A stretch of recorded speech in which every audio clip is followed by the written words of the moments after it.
Good evening, everybody. Hello, hello. Welcome to another episode of Critique Corner with me, Daniel Parker. Me, DB Fastbinder. And we review things every week. Every week we have the show. And we like to pick a variety of things. And sometimes you make good choices, and sometimes you're eating Taco Bell at 2 in the morning with a hangover or trying to fight off a hangover. Right, yeah, and then paying for it later on. Yep. Yes. Well, yeah, if you are returning, welcome back. If you're new, what we do here is we critique stuff. This week, we, as DB pointed out, we got one, I will say, at least in my opinion, we got one that is really horrible. And one is, for me, not so horrible, but I mean, I can totally understand why some people wouldn't like it that much. I mean, it's not a great movie, but it's not, Yeah. yeah. Let's jump on in. Let me just get my Yes. screen pulled up here. Yeah. Yeah. So our first review of the night is Outlaw King. Yep. The Netflix original from, I believe, 2019. Yes. Starring 2018, excuse me. Oh, 18. Okay. Starring Chris Pine, who is playing Robert the Bruce. And for those of you who have seen Braveheart, you probably remember Robert the Bruce. He was a Scottish noble who actually sided with William Wallace for a little while, but then basically betrayed William Wallace, or he basically said, well, this isn't going to work out too well. We gotta work with the English. And then, but then, of course, later on he comes to regret that decision, and then ends up fighting the British. But in this is kind of like a almost want to call it an unofficial sequel to Braveheart in a way, because it does kind of pick up sort of after, or at least near the end of the events of Braveheart, and then picks up where Robert the Bruce takes up the rebellion against England, and it's basically this movie is just where he takes his rightful place as the King of Scotland, although his rule is not recognized by the English, and so he effectively becomes an outlaw king, and he and all of his fellow nobles and followers basically go on the run, and that's the crux of the movie, and then him having to fight back against fighting the British. Yeah. Hey, Arcos, good to see you. Said hopefully not recently, given the recall surrounding Taco Bell. Yeah. Well, okay, so I would say that there are very few movies that would qualify for like recent Taco Bell issues. Yeah. The lack of quality for one of the movies is more like normal baseline Taco Bell. Yeah. So there are a couple of things I kept thinking when I was watching this. The first one is it kind of reminded me almost of the style of a biopic, like just about instead of being the rise and fall and rise again of a musician, rise and fall and rise again of a king. Yeah. Very similar. Yeah. I'll admit that this is a period of history I'm not super dialed into. I've heard of this incident, but I'm embarrassed to say I've never actually seen Braveheart, so I don't even have the fantastical version of events from there as a baseline. Yeah. Yes. Well, I will say this movie is more accurate with the battle scenes. In this movie, the Scots are actually wearing armor and helmets and chainmail and greaves. They're not wearing kilts. Right, and that is one thing I have to give this movie is that it has gone so far out of its way to be extremely realistic and true to the period, as far as I can tell. Like, if you told me that, oh well, the type of sword that they were using in this scene wasn't invented until 1403, I was like, okay, you got me. Yeah. Like, I don't know what the Shadowversity review of this thing would be. Yeah, I don't either. Although there's another channel called History Buffs. I think he did a video talking about it, and he did say it is pretty historically accurate. So. Yeah, I got that impression because the movie is it is very interested in being authentic. Like, just from, I don't usually talk about the lighting because I'm usually more of a story and dialogue kind of guy. Yeah. From what I care about, but I noticed that they tried to make it so that the light appeared to be diegetic in all the scenes. Yeah. Like, if there was a fireplace nearby, they lit it such that it looked like the light was coming from the fireplace. If it was if they were in a hallway that only had windows to the outside, then the light would only be coming through the window. Yeah. So the costuming looked very authentic. The only complaint I saw when I did my deep dive, or Wikipedia dive, I should say, was that somebody was complaining that the yellow that was used in the Scottish flag at the time was a common dye in clothes among the elite who could afford it, but it's never portrayed in Scottish clothes of the period. Yeah. And like that is some nitpickery right there, worthy of a Wikipedia editor. Yeah. Yeah. Like, everything looked plausible. If it wasn't accurate, it was at least in the right general area. Yeah. Although I will say, like, I guess some of my complaints would be like, it does feel a little slow in places, and then they focus hyper focus on one thing and then just kind of glaze over a lot of other things. Um, so okay, so there is a romance subplot in this movie with between Robert the Bruce and then what was her name? Elizabeth. Elizabeth, yeah, who's played by Florence Pugh. Who's And now Yelena. yes, yeah, Yelena in the MCU. She's like the goddaughter of the king. So this basically they get into this arranged marriage, and of course at first they're just kind of like very awkward around each other, but then they eventually warm up to each other. Right, he's literally twice her age. Yeah. And of course he has a daughter from his first marriage. His wife died giving birth to her, and so you have that whole dynamic going on there.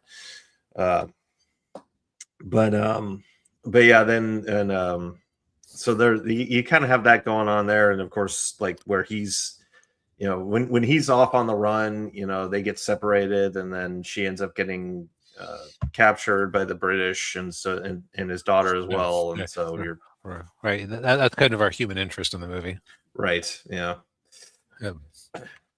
But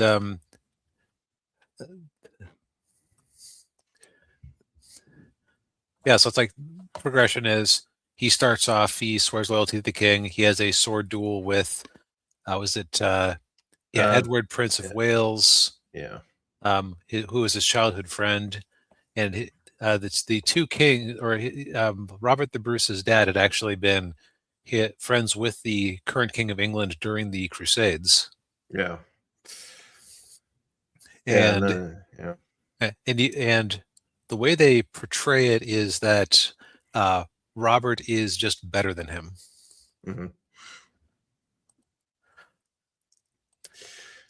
I actually kind of feel bad saying this, but I felt sorry for the spoiled king. I did the prince, yeah, the spoiled prince, just because he's portrayed in such a pathetic way. Yeah.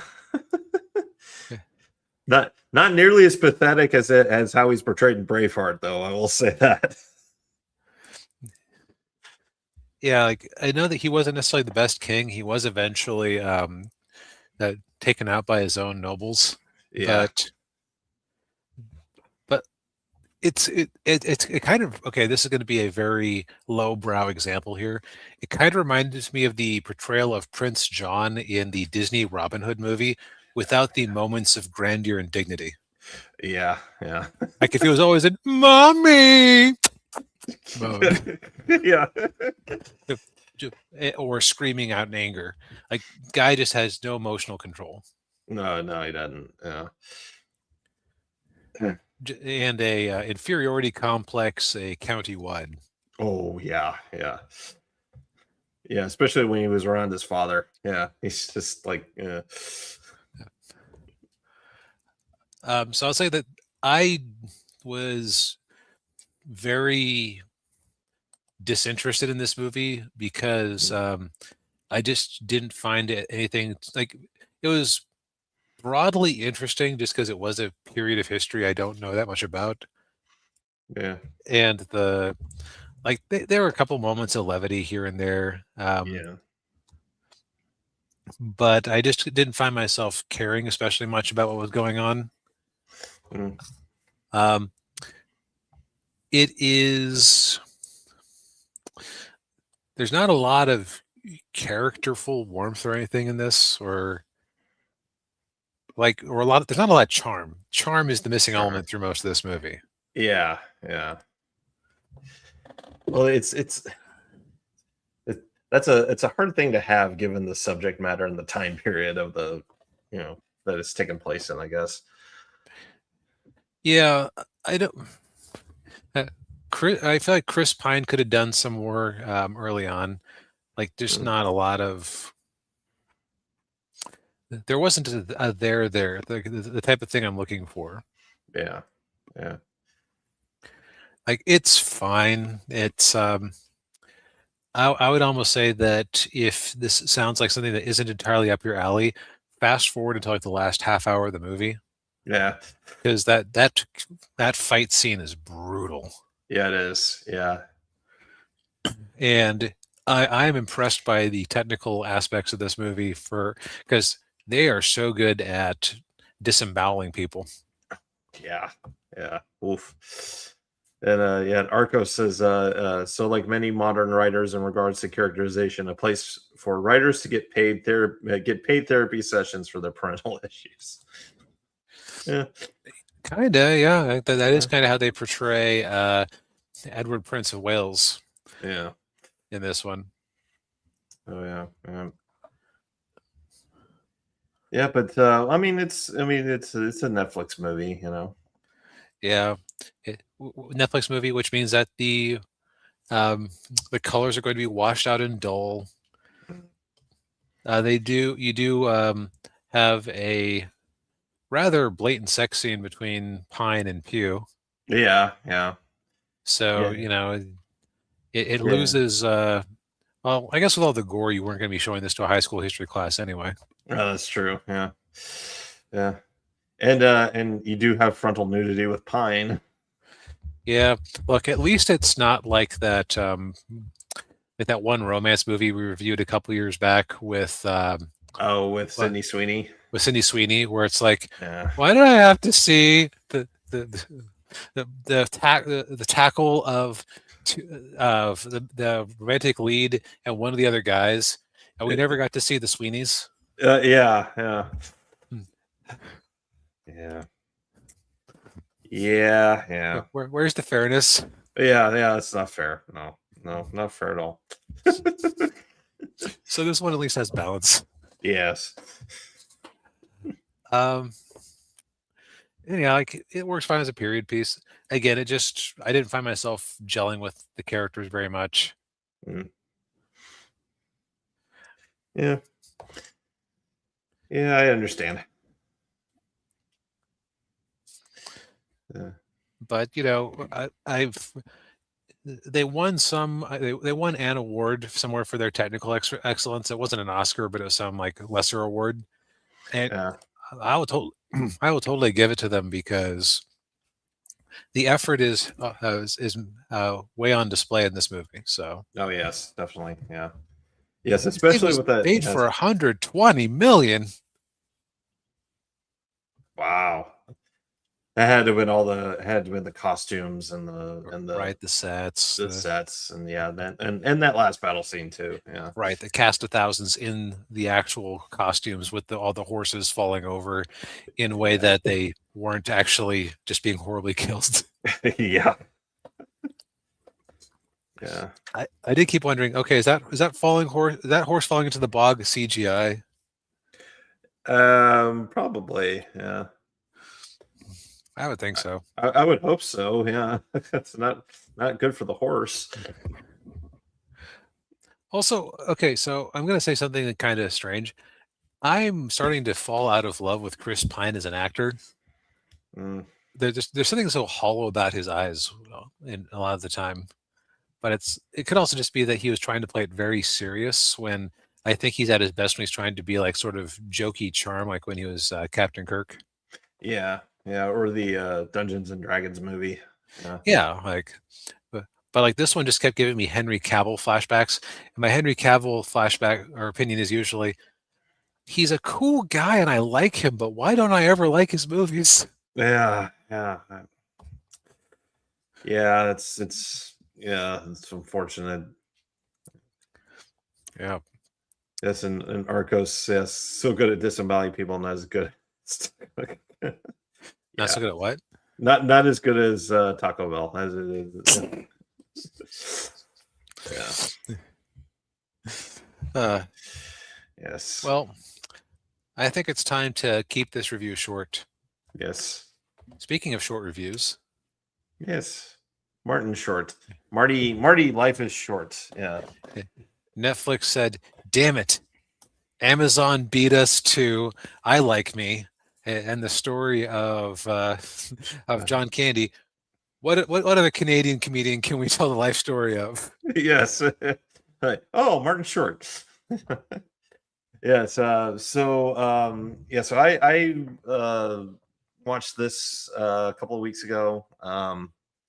Yes, it is the documentary about the life of Martin Short, who from his humble beginnings in suburban Toronto to today, where he's of course one of the stars on a very popular streaming series, Only Murders in the Building. The documentary was actually directed by Lawrence Kasdan, who, if for those of you who don't know, he was one of the writers on the Indiana Jones movies.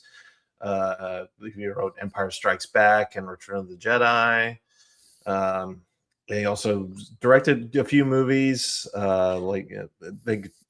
his big one was The Big Chill, which was kind of one of these comedy, movies type things. I can't think of the right way to describe it, but it doesn't matter. And of course, you find out that the reason that Lawrence Kasdan directed it was because he was actually a producer on one of Martin Short's movies in the 80s that flopped. That's a kind of an unfortunate thing with Martin Short is that many of the movies that he was in didn't actually perform very well box office wise. Even though he made He's an some excellent good. supporting player, in my opinion, but like he isn't really leading man material in most situations. That's true. Yeah. They his first movie was Three Amigos, and as beloved as that movie is today, it actually was a box office bomb when it came out. Really? Yeah. It actually came in second its opening weekend, and the number one movie was The Golden Child, which we reviewed for the channel. Oh, that is just unfair. Okay, Golden Child is a fine movie in its own right, but Yeah. or an all right movie, but Three Amigos is a comedy classic. Oh yeah, yeah, yeah. It certainly has had more staying power than The Golden Child. Yep. But sorry, I interrupted. That's okay. And Arco says, yeah, so you're saying Netflix came up short in the race to release the first John Candy biopic? Yes. Ha cha cha cha cha Ta cha. ta ta. But yeah, this is a really nice, documentary, little nice, story about his life. Kind of like John Candy, he didn't have any personal issues. He's kept his nose clean. He's not he's not an egomaniacal guy that everybody hates, and none of that stuff. But quite the opposite. In fact, he has like so many of these Hollywood people are his very good friends. I mean, like Steve Martin, obviously, is they were Three Amigos, and then Father of the Bride, which we did, and then and Only Murders in the Building, but also like Tom Hanks, Steven Spielberg. He's it's just a whole slew of people. I mean, he actually did. He was in. I don't know if you heard of Captain Ron. That I almost want to say I saw that, but it's been like 30 years. Yeah, I've seen like bits and pieces of it, but Captain Ron was played by Kurt Russell, and he got to be friends with Kurt Russell, and he has like this vacation home that he goes to all the time, and that's where he invites all of these people up there to go on vacation with him. And I don't think it was based on a SNL sketch, Arcos. I think it's actually a spoof of Magnificent Seven. Was Three Amigos, but yeah, I will say he's a very good natured guy. He's just very he despite everything but I will say, like, he has gone through a lot of tragedies in his life. So he's the youngest of five children. He was a classic oops baby. Like his next closest sibling is 5 years older than him. He's Irish Catholic family. Gotcha. Yeah. His actually, one of the things I didn't know was that his brother Michael is a comedy writer. He's worked on a lot of shows throughout the decades. And I think he's like won Emmys and stuff. So he's very successful. His brother is very successful too. And but his oldest brother, I believe his name was David. When Martin was 12, his oldest brother died in a car wreck. And then when he was 18, his mother passed away, and then his father passed away 2 years later. And so, but despite all of that, he was still, still going through life, and still being very optimistic about everything. And even when his career wasn't going very well, he still had he had people around him, I think, who loved him and cared about him very deeply, including, like, one of them was his wife Nancy, who I mean, you see, like, they show a lot of home videos of them, and I think everybody who is either married, or, like, if you want to be married someday, that's kind of their marriage is the kind of marriage you would want to have. Just right. They were soulmates. I mean, if you believe in that kind of thing. But and again, going with tragedy, sadly his wife did pass away in like the late 2000s, early 2010s. And that affected him very hard, but again, he kept going, and sadly, most recently, his daughter passed away too. Yeah, it's just, yeah, but yeah, I mean, he's still, he's still he's still loving life. He's still, going, being of good cheer, I guess, is the expression. And of course, he's still doing Only Murders in the Building. They showed some behind the scenes stuff there. They had funny bit where he's sitting in the car, kind of rehearsing his lines. And I remember the episode. It's where he and Steve Martin are in the restaurant, and they're talking to each other, but they have these menus over there, just covering their faces, and they only see their eyes. And Martin Short says, "Yes, and we can schedule our colonoscopies together." And he's rehearsing that line in the car, and then he looks at the camera. Oh, hi. The other, just real quick. The other thing too is he was talking about all those different characters that he played, where they came from, and there was one character from SNL that he did, Mr. Thorne or Thorpe. And it's this guy who's, he's got the cigarette and the ashes about like an inch long on there. Mm-hmm. He's just like, and they're interviewing about something. He gets interviewed and he's very defensive. He's like, "Of course I know that. You don't think I know that?" he based the character on the makeup artist on SNL. And she had no idea that he based the character on her until his last day that he was leaving. Like, well, he based that character. And I'm like, well, of course I know that. You don't think I know that? Wasn't he also Jiminy Glick? Yep. Okay. And, they talked about the idea that they got for Jiminy Glick was he was in a movie with Danny Glover. And there was a scene where his character gets stung by a bee and he has an allergic reaction. He starts like puffing up. Okay. And his wife saw that and said, "I couldn't see you in that." And then that's where he got the idea to have this big fat guy. And then celebrity interview, Jiminy Glick.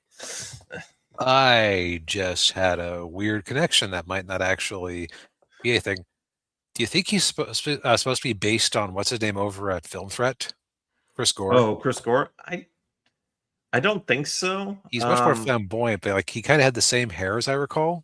Yeah, that same gray. I'm trying to think of I think he's like a composite of a lot of different like interviewers, like oh god, what was his name? Merv Griffin and okay. Yeah, like Joan Rivers and Larry King and right, because it always seemed like my understanding is that Chris Gore was always like a C-rate kind of in that area, like a function, but not like a major player. Yeah. He's Film Threat was they were mainly focused on indie films. Yeah, so he wasn't really Anyway, but yeah, it just popped into my head that there's a very similar look there. Yeah, there is. Yeah. So it sounds like it's not going to be as much of a tearjerker as I Like Me. No, because like while there's tragedy, Short is still with us. Yes. Yeah, and sounds like he's not going anywhere anytime soon, though. But yeah, it's like our previous review. This is currently on Netflix. Although it was just real quick, there's a funny end credit scene where he's doing Jiminy Glick and Lawrence Kasdan's talking to him and says, "So you've interviewed a lot of celebrities in your time, and you've never interviewed Martin Short." No, I've never interviewed Martin Short. I don't like them. I don't think he's very funny. He's not very talented. Well, we're making a documentary about him. Everybody's getting documentaries made about him.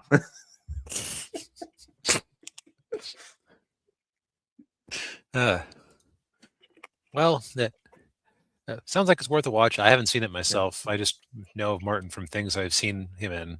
Yeah. We needed a good laugh to prepare us for the horror that is to come. Yes. We decided to go dumpster diving. I saw this that this was on Netflix, and I said to myself, I always heard bad things about this. How bad could it really be? Well, 47 Ronin, starring Keanu Reeves, is bad. Yes. Review over. Yes, see you next week, folks. Yeah. Okay, but no, let's. I guess we should talk about why it's bad. Yes. First off, I did learn something interesting. I hadn't realized that this was based on a real historical event, and it is kind of funny that both of our films that we watched together were both based on not sword and sandals, but like medieval sword stories. Yeah, or I should feudal. say feudal sword stories, because this was Yeah. 1700, which was still the feudal era in Japan. Right. Yeah. Uh, yes. It's yeah. So I'm from kind of familiar with the original story of the 47 Ronin, but I'm no expert on it. I'm no expert on feudal Japan either. I've been meaning to delve into it, but it kind of gets a little. It can sometimes get kind of confusing trying to keep up with all the different daimios and different factions and regions in the area. Yeah. Right. In this case, the actual incident itself is, we were trying to think of like something of similar cultural importance to the U.S. It's like an event that typifies like what it is to be American, and the way this kind of typifies for a certain era what it meant to be Japanese. Yeah. Um, I kept thinking of like Revolutionary War incidents, like the Battle of Bunker Hill or whatever.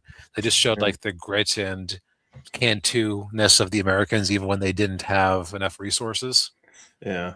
Um, in this case, it's called the Akko incident, Mm. and or the Akko vendetta, where the broad strokes of it is that a daimyo named Asano Naganori uh, attacked a powerful court official named Kira, and uh, the samurai who were loyal to Lord Asano were stripped of their samurai rank and turned into Ronin, which means lordless.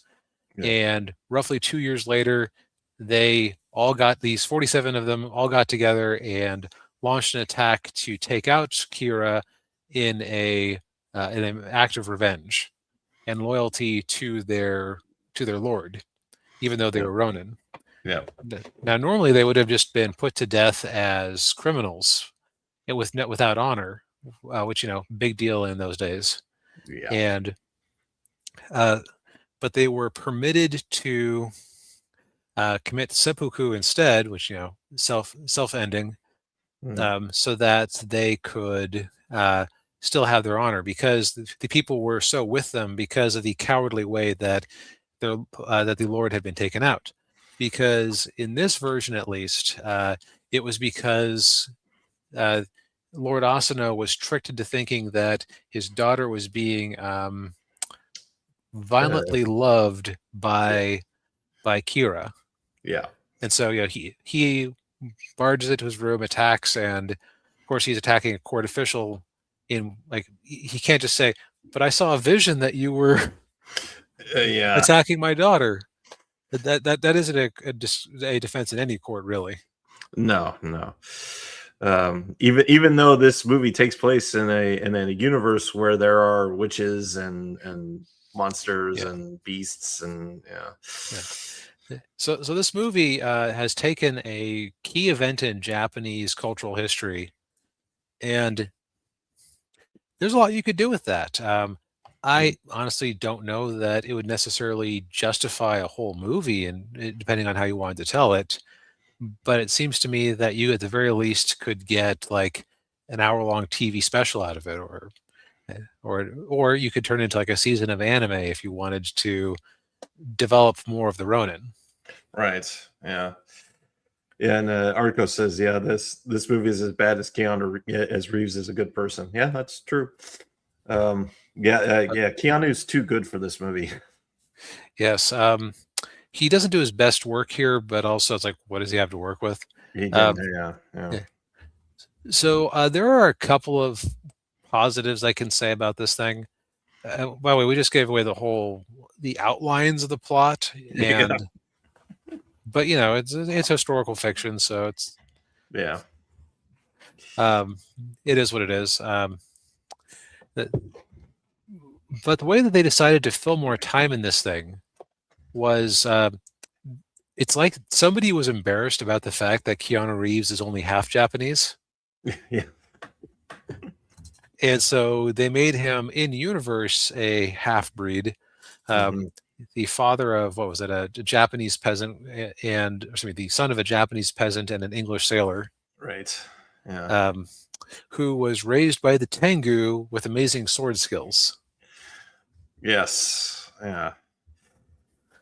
And He is disgraced. Like he is in the service of Lord Asano, but well, actually no, he isn't because he's a Ronin. That's right. He just takes the place of one of his samurai during an exhibition fight. Yeah, because the one samurai gets bewitched by the the witch and couldn't participate. Yes, by Lord Kira's personal sorceress. Yes. What's also weird about this is that there's just a lot of. They don't really explain where these magical elements came from. They are just there to be cool. Yeah. So, like for example, the Lord Kira's champion in this exhibition fight they're having is an enormous golem. Yeah. It's like, why does he have a golem? Why are they willing to send a person out to fight a golem in the first place? Yeah. This seems at least mildly unfair. Yeah. Just a little. Why is this an interesting contest for anybody? Yeah. Early on, they end up fighting a creature that looks like it's from Monster Hunter. Yeah. Where Keanu Reeves gets to show off how cool he is by taking it out when Lord Kira had sent it with the intent of killing Lord Asano and his men. Yeah. When the samurai are disbanded and made into Ronin, and the head of them gets let out of prison and ends up recruiting the gang to go to go fight. They find Keanu Reeves in a gladiator pit on a British-controlled trading outpost, which is where this guy with all the tattoos and the gun is from. Yeah, he's got maybe 2 minutes of screen time in the entire thing. He looks cool. Yeah, he looks like he should be a bigger part of the movie. Yeah, he's not. When they find Keanu, he's fighting some sort of stitched together zombie man or Frankenstein. Yeah. It's like there's a lot of supernatural stuff in here, and like some of it is just traditional Japanese creatures like the Tengu. Yeah. Who they do go to meet in a pointless scene to explain how they got their swords. Because, no Second Amendment in feudal Japan. You had to be a nobleman to have a sword. Right. Yeah. Fun fact that this is why the ninjas are like a lot of ninja tools, or a lot of ninja weapons are repurposed peasant tools. Like the sai was used to help. It's kind of it was used to help rake up your lawn a bit. Yeah. Rake up your garden. Yeah. What's the one that you throw and then it's got it kind of looks like it's got the sickle. I can't remember. It's like you got the chain and sickle. Right. Yeah. Yeah. Yeah, it's like what, a threshing thing? Yeah, something like that. Yeah, so that's why the ninja had to use weapons like that, was because they weren't allowed to carry swords. Oh, thank you, Arcos. Kusagami. Kusagami? Oh, for the chain. Okay. Yeah, the chain. Yeah, yeah. I had never heard that term before. Thank you. Yes. But yeah, we were talking before the show, and like the plot of the movie, like the way the whole thing kind of plays out reminded me a lot of Warcraft, just where it's just like, okay, it's just exposition, plot point, go here, and we don't know really a whole lot about the characters, and it's all plot, no story. Right. Yeah. They try to have one. They have Akko, the dead lord's daughter, being in love with Keanu Reeves, but they can never be together because because he's a Ronin and a half breed and has no family stature whatsoever. Yeah. That romance is like the closest we get to a through line, really, because and this is I understand the problem when you have 47 samurai. You're not going to have time to develop any of them, or at least all of them, I should say. Right. Yeah. In a more competent movie, you would probably come up with like a core group of them. Like they could be like the leaders of squads, just as a thought experiment. Yeah. And give each of them a trait. Like, Magnificent Seven and Seven Samurai are great examples of how you can have like a large cast and just very quickly establish what each one of them is about. Yeah. Like months later, I might not know the characters' names, so I know there's like the crazy sharpshooter who just wants to be left alone. There's the guy who's convinced there's Aztec gold in our hills. Yeah. And you got like Bronson's character who's the big tough guy, and Yep, and who just wants the kids not to end up like him. and then the one guy, the one guy who's got severe PTSD. Yeah. Yep. Right, like we can rattle off like each of the character beats. Yeah. And sometimes the actor or name of the character. But Yeah. here, you remember Keanu Reeves because he's Keanu Reeves. Yeah. Yeah, and then you remember the head samurai guy who was played by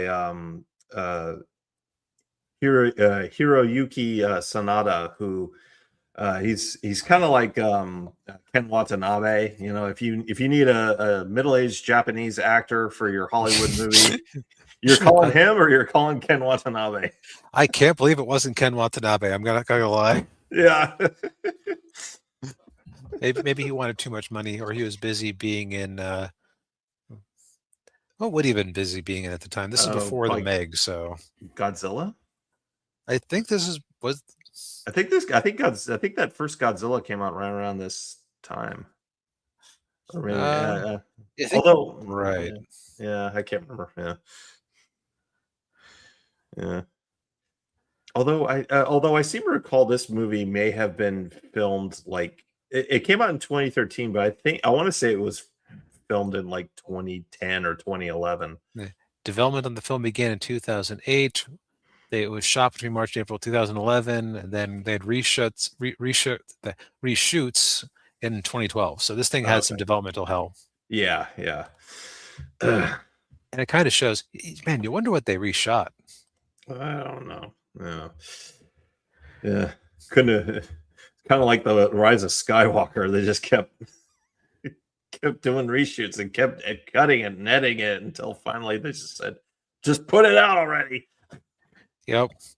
And the sad thing about this movie is that, like, clearly there's a impactful story here. They just had to tease it out better. Yeah. Or if you're going to go crazy and just shove it full of supernatural elements that don't have to make sense with each other, go all out. Like when we were talking about this behind the scenes, you were mentioning the movie 300. Yeah. And this probably was taking inspiration from 300, but they didn't push hard enough. Right. Because, like, think of all the crazy stuff they fought in 300. Like, loaded up rhinos, armies of, like, bomb throwers. Yeah, giant beast guys. They just didn't really do any of that in this movie. Right, like they fought a couple of CGI dragons, which I joked when we were when I was watching it. Is this that Monster Hunter movie I heard about? Like it was like they're playing a level of Monster Hunter. Yeah, at the start.